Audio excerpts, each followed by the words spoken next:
नमस्कार, सुरसो न्यूज में आपका स्वागत है। मैं हूं मुकेश कुमार और आज अपने विशेष प्रोग्राम में हमारे साथ बात करने के लिए हैं आनंदपुर साहिब के ऑब्जर्वर हैं, सीनियर आईएएस हैं श्री डॉक्टर हीरालाल जी। हीरालाल जी की खासियत केवल ये नहीं है कि ये ऑब्जर्वर हैं यहाँ के और बहुत सारी चीज़ों को ऑब्जर्व करते हैं। इनकी खासियत ये है कि इस चुनाव को उन्होंने खास बना दिया। खास क्यों बनाया है ये भी हम आपको बताएं, क्योंकि आज़ादी के बाद से यहाँ दर्जनों चुनाव हो गए, दर्जनों इलेक्शन कमिश्नर हो गए, लेकिन याद जो है सिर्फ लोग टीएन शेषन को रखते हैं। वैसे ही यहाँ पर सैकड़ों ऑब्जर्वर आपने देखे होंगे, हुए होंगे, लेकिन याद सिर्फ डॉक्टर हीरालाल जी को कर रहे हैं।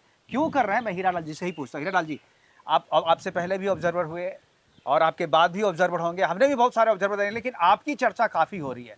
चर्चा क्यों हो रही है मुझे तो पता, लेकिन मुझे लगता है कि दर्शकों को आप अपने श्रीमुख से बताएं तो ज़्यादा बेहतर होगा। एक्चुअली ये जो हमारा चुनाव है जो चल रहा है, 1 जून को चुनाव है। तो हम लोग चुनाव जो है ईसीआई के गाइडलाइन पे कराते हैं। तो उसमें यह है कि चुनाव free, fair, transparent and eco friendly होना चाहिए। तो सभी लोग इको फ्रेंडली पे काम करते हैं। हमारी जो यहाँ की टीम है, हमारे जो चारों डीसी हैं, उन लोगों के साथ मिलके हम लोग एक प्रोग्राम, एक 25 पॉइंट का स्ट्रेटेजी बना लिए हैं। बिल्कुल। और जो इको फ्रेंडली वर्ड है वो थोड़ा समझने में आम जनता के लिए थोड़ा कॉम्प्लिकेटेड है, जटिल है।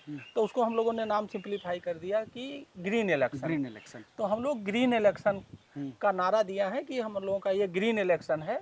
और इसके पीछे हम लोगों का मत यह है कि ग्रीन इलेक्शन से लोग जुड़ रहे हैं, लोग इससे पार्टिसिपेट कर रहे हैं, जो कि ये हमारा वोटिंग परसेंटेज बढ़ाने में मदद करेगा। एक तो ये, दूसरा ये है कि इससे इलेक्शन के एक्शन और एक्टिविटी से जो ग्रीन गैसेज निकलेगी, वो हम लोगों की प्लानिंग है कि सिंगल यूज प्लास्टिक कम यूज करेंगे, लोग ज़्यादा से ज़्यादा पौधा लगाएं, तो जो ग्रीन गैसेज पैदा होंगी वो ऑफसेट कर लेंगे। तो ये सभी जितने भी इस पार्लियामेंट्री कॉन्स्टिट्यूएंसी के स्टेक होल्डर हैं इस चुनाव में, सबको अच्छा लग रहा है और सभी लोग इससे जुड़ रहे हैं। और ग्रीनरी वैसे भी सबको जोड़ती है और सुखद अनुभव देती है। बिल्कुल, आप ग्रीन इलेक्शन हम लोग कर रहे हैं, लेकिन ग्रीन इलेक्शन के लिए जो है असल प्रयास जो है मेरे ख्याल से पॉलिटिशियंस की तरफ से होने चाहिए, राजनीतिक पार्टियों की तरफ से होना चाहिए जो चुनाव लड़ते हैं। क्या आपको लगता है कि अब वो समय आ गया है कि पॉलिटिशियंस को, पार्टियों को ग्रीन घोषणा पत्र भी जारी करना चाहिए? और एक एजेंडा, एक जो घोषणा पत्र है उसमें एक पॉइंट तो कम से कम ज़रूर रखना चाहिए कि हम जो है वातावरण को, समाज को, देश को जो है ग्रीन बनाने की दिशा में भी काम करेंगे। क्या आपको लगता है वो समय आ गया है? देखिए, मेरा ये मानना है कि सभी को ग्रीन इलेक्शन पे काम करना चाहिए। ये मुद्दा सबका है, चाहे वो पॉलिटिशियन हो, चाहे ब्यूरोक्रेट हो, चाहे एनजीओज हो, चाहे एक्सपर्ट हो। तो इस पर सबको काम करने की ज़रूरत है। और जब सभी लोग इस पर काम करेंगे तभी इस समस्या का हम लोग समाधान पाएंगे। क्योंकि देखिए, ये कोई नेशनल या गांव का मुद्दा नहीं है, ग्लोबल प्रॉब्लम है। बिल्कुल। तो जब ये ग्लोबल प्रॉब्लम है और इसमें बहुत सारे स्टेक होल्डर इन्वॉल्व हैं, सारे स्टेक होल्डर को मिल के एक साथ टुगेदर टेंडम में, चाहे वो जनता हो, चाहे इसके एक्सपर्ट हो, चाहे प्रोफेसर हो, चाहे ब्यूरोक्रेसी हो, सब मिल के काम करेंगे तभी हम इससे निजात पाएंगे। आप देखिए कितना टेम्परेचर बिल्कुल बढ़ रहा है। एक मुझे बार लग रहा है कि बाहर 47, 46, 47 टेम्परेचर है। हाँ, और ये टेम्परेचर पहले क्या होता था, टेम्परेचर आया 2 दिन गर्म रहा, उसके बाद ये ठंडा हो जाता था। अभी तो 3-4 दिन से लगातार इसकी जो गर्म रहने की जो पीरियड है वो भी बढ़ रहा है, सस्टेन कर रहा है, लंबा हो रहा है। तो मेरा तो यही मानना है कि सबको इस पर, सारे जितने स्टेक होल्डर हैं, सबको मिलकर काम करना चाहिए। बिल्कुल। देखिए, अब हम लोग भी सतलज के किनारे में है, सतलज नदी जा रही है, डैम भी है यहाँ पे, सब चीज़ काफ़ी अच्छा लग रहा है। जो लग रहा है कि ऐसा ही रहता अगर पूरे देश में तो बड़ा अच्छा रहता। चुनाव चूँकि ये 2 महीने का है, 2 महीने के चुनाव में हम लोगों ने इतना काम किया, आपने इतने सारे काम कर लिए। मैं देख रहा था इंटरनेशनल लेवल पे भी आपकी चर्चा हो रही है और होनी भी चाहिए।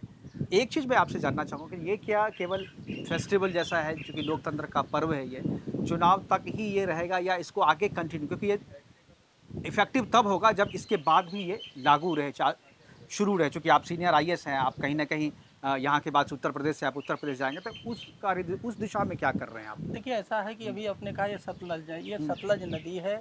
इसी के किनारे ये जो हम लोग इंटरव्यू कर रहे हैं, ये नहर विभाग का गेस्ट हाउस है और मुझे यहीं रोका गया है, मैं यहीं रह रहा हूँ।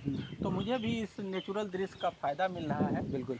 देखिए, ये जो बात आप कह रहे हैं, इस पर मेरा व्यक्तिगत मत ये है और जो मेरा अनुभव, उसके बिना मैं ये कहता हूँ, अच्छी चीज़ कोई भी आप शुरू कर दो, वो स्लो तो हो सकता है, कुछ समय के लिए तो रुक सकता है, लेकिन कभी मरता नहीं।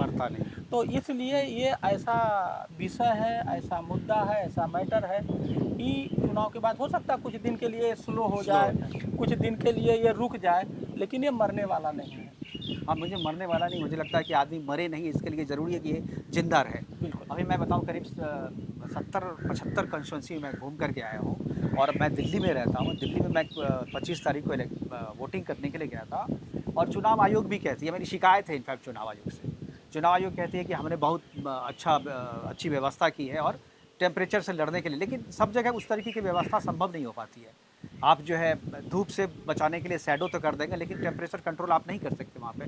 तो लोग ज़्यादा संख्या में टर्न आउट हो, इसके लिए इलेक्शन कमीशन जो कर रही है वो कर रही है। आपको लगता है कि ये प्रयास कंटिन्यूस एक प्रयास है जिसमें व्यक्ति की भागीदारी भी ज़रूरी है और वो ज़्यादा ज़रूरी है, और इसके लिए आप लोग कुछ मैसेज देना चाहेंगे? हाँ, हम लोग यहाँ यही कर रहे हैं कि चुनाव के दिन या उसके पहले एक पौधा लगाइए। आपको ये चुनाव जो आया है, ये जो डेमोक्रेसी है, जो हमें फ्री जीने के लिए, रहने के लिए जो मौका देती है, डेमोक्रेसी हमारी स्ट्रेंथ है। उस स्ट्रेंथ के इस शुभ अवसर पे, चुनाव के इस शुभ अवसर पे आपको मौका उठाना है और हर आदमी एक पौधा लगाए, चाहे वो वोटर हो और चाहे वोटर ना हो, आम नागरिक हो। इसको लेकर लोगों में काफ़ी जोश है, लोग इस पर जुड़ रहे हैं और खूब देखिए, किसी चीज़ की शुरुआत के लिए चाहिए कि लोगों को वो मुद्दा समझ में आ जाए। तो हम लोगों का पहला प्रयास है कि लोगों के दिल दिमाग सोच में, लोगों के दिल दिमाग सोच में ग्रीन इलेक्शन बस जाए। एक बार सॉफ्टवेयर ठीक हो जाएगा तो हार्डवेयर ठीक हो जाएगा। तो इसमें काफ़ी कामयाबी मिल रही है। हमारी जो यहाँ की डीसीज हैं और 4 जिलों के, उनका जो टीम है स्वीप का, वो बहुत अच्छा काम कर रहा है।